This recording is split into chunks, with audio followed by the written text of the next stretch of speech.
Good morning folks, Steve Mearson here, Education Coordinator with Reach Out, the WEA project in Aberdeen. Welcome back to another morning of cooking. Today we are going to be making broccoli and cauliflower tots.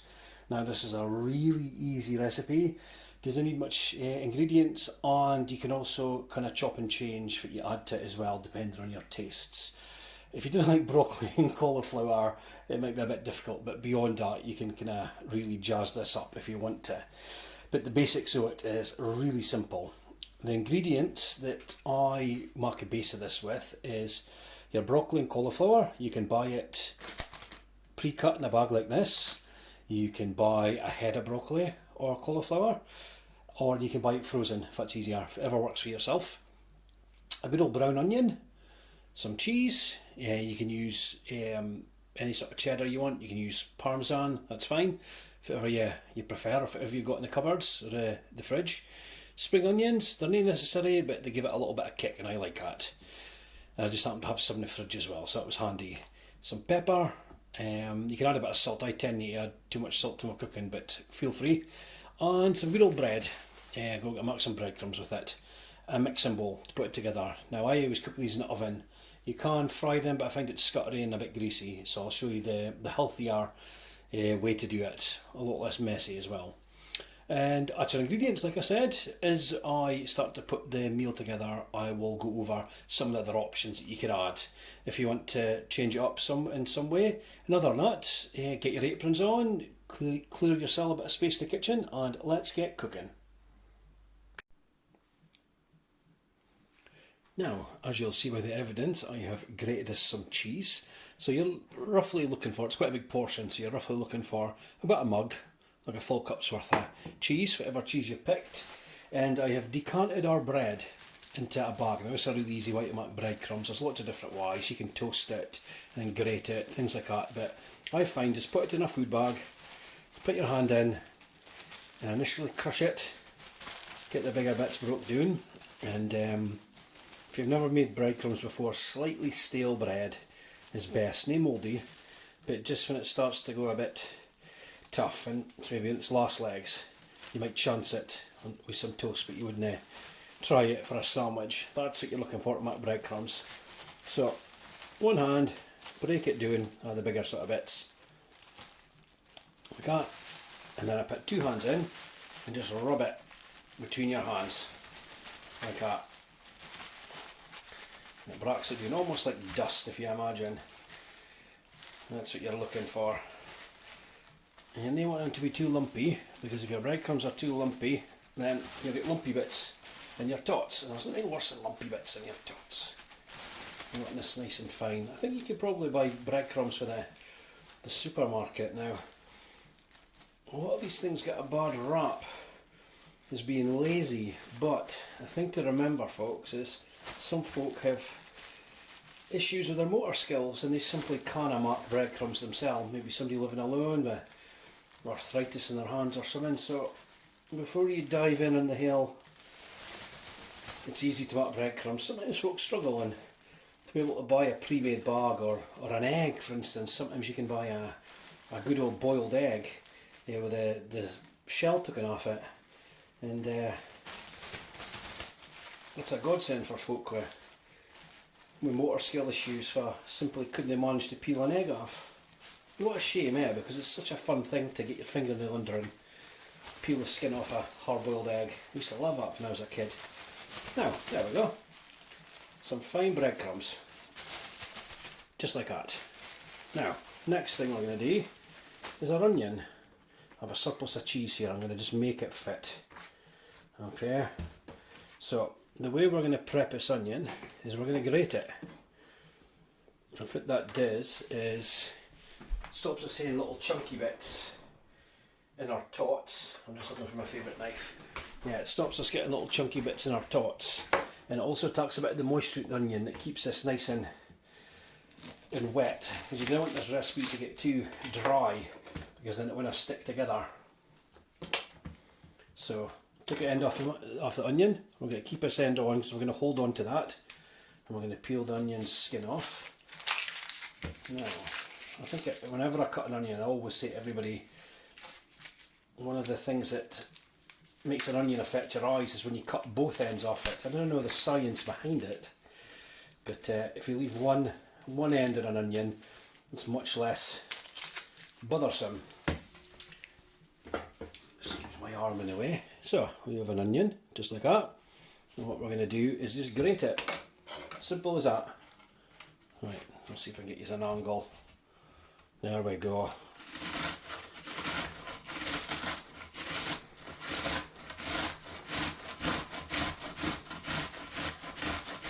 Very satisfying.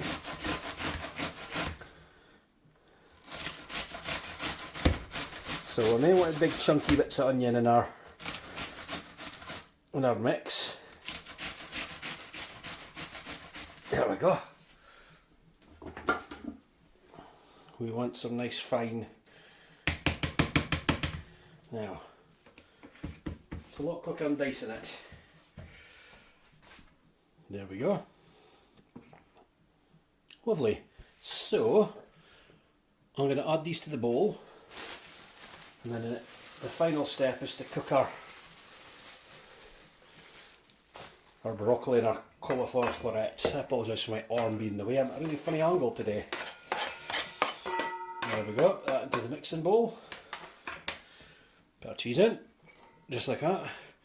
And you know what? Do our spring onions as well while I'm at it, will we? There we go. So spring onions are a funny thing to prep. Give them a little rinse. So the way I do a spring onion is when you've got looser kind of bits,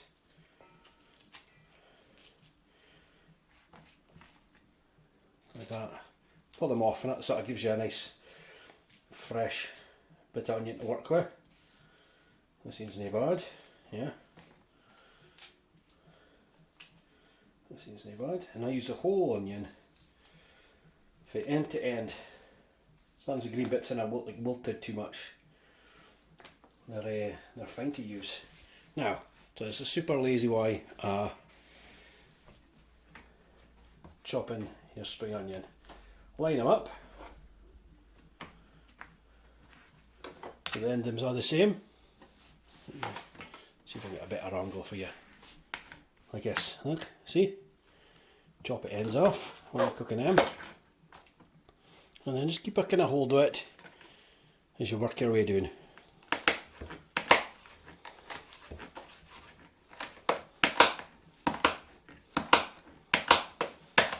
This gives you a good sort of start to chopping it up. Now spring onions can be quite tough, and if you don't cut all the way down, you'll find that you've almost got a stringy sort of skin without a layer of the onion. See? Like that. But we're going to chop all this again, don't worry. But just something to be aware of. I think that's actually enough. I don't want to overpower the whole dish. Once you've got your onions roughly cut, you can just start to dice them up. Just like that.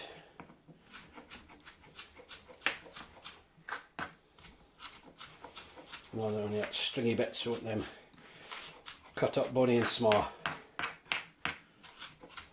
As in here, trying to escape. And this will just give a bit of zing to the dish. You don't like spring onion, totally fine, just don't add them. It just gives it a bit of pep. There we go. Spring onion, looking good. Now we'll put it into the dish. So, our last job, before we start putting these together for the oven, is to cook our cauliflower and broccoli. Okay? Right folks, I've just got a pan of boiling water now for our broccoli and cauliflower florets. This is 400 grams, it's a 400 gram bag, it's a normal sort of size bag. I'm going to cook it off and I'm going to add it in stages to the mix. I'll explain that as we go, but first things first is just to cook this down. So the instruction says 6 to 7 minutes to cook this, which is very specific. It's usually about 5 minutes to cook florets. doing, if you're cooking like a fresh broccoli, it takes usually 10 minutes to get it just right. These tend to cook a wee bit quicker. Now they're in.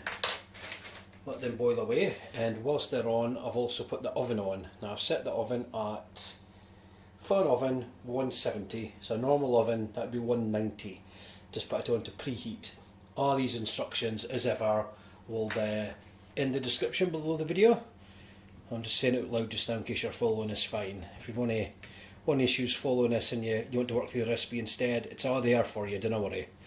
Now, leave them to cook a while. I'm going to bore you with a pan of boiling water, but when we jump back, we'll have these drained and ready for the next bit of the recipe. Now, that's everything drained and back in the pan again. I'm going to use a good old tatty masher to mash this down. Now, you have a few options here. You can use a fork. If you didn't have a tatty masher, you made adept to a fork, you can put it into a food processor and blitz it. You might have one of that fancy NutriBullets at home, or a big old multi-purpose blender, or a smoothie maker, something along that lines. Any of them will work. I'm just using a masher because I've used a fine big pan and it does a job just the same. Another option I should have mentioned earlier is that you can actually buy cauliflower rice, which isn't actually rice, it's cauliflower broken up into little fragments like rice.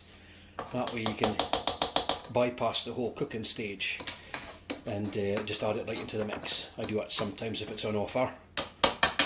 It's not expensive, but you're a lot cheaper and you get a lot more bang for your buck if you buy the ingredients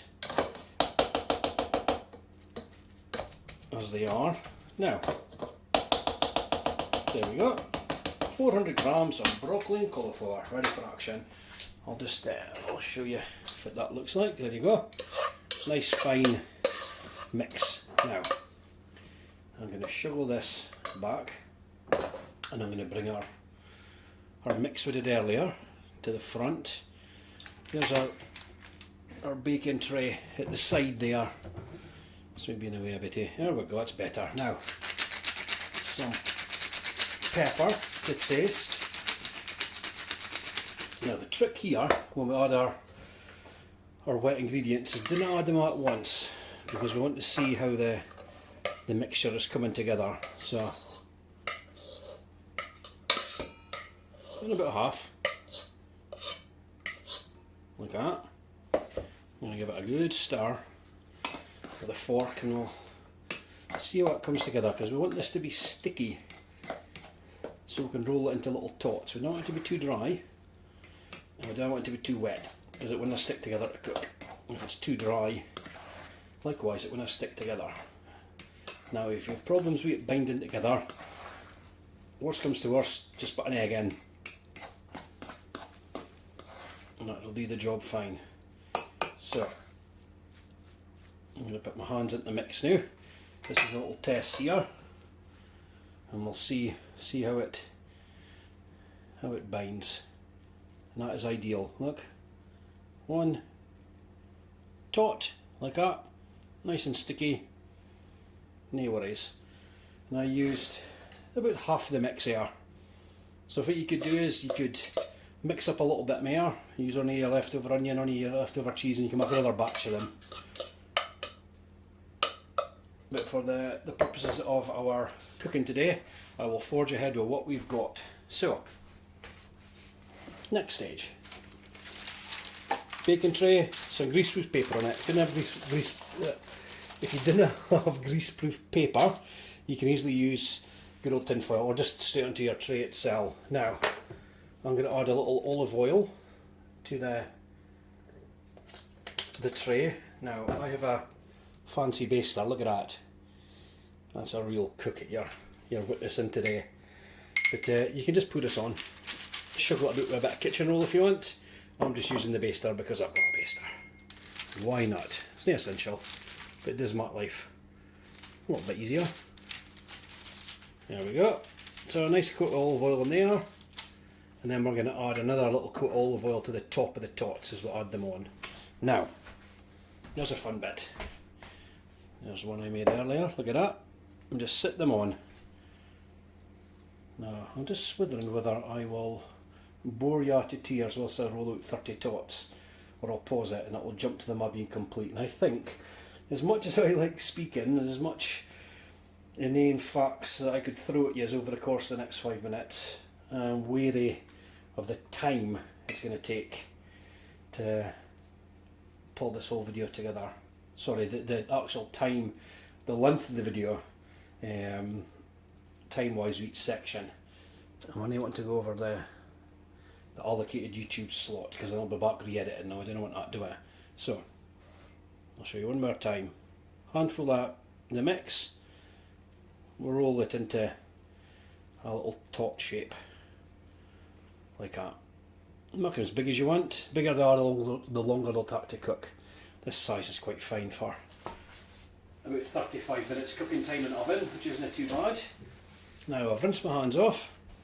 I'm going to continue. Next time we jump, this whole tray is going to be covered in lovely little tots, and then we'll get them in the oven. And that's us back. Look at that, easy. And as I mentioned before, a little glaze of olive oil on the top of each of them, and it just helps them sort of crisp up on the outside, gives them a bit of colour. You can also sprinkle some cheese of your choosing on top if you want. That'll melt over them nicely. And there we go. So, how much have I made here? 1, 2, 3, 6, 9, 12. So I made 19 there. I normally make about 30 altogether with the ingredients I normally use. So what I would do is, if I was forging ahead, would be to add more of my bread and the other ingredients that I used to the remainder mix, and then like top it up. But as I said, time wise and all the rest of it, we're just going to bash on with this. So into the oven we go, about 35 minutes, 170 fan, 190 normal oven, and the next jump should be the ma bonny cooked and ready to eat. And there we go folks, straight out the oven, cauliflower and broccoli tots. Ready for a little sprinkle of salt, and then you're good to go.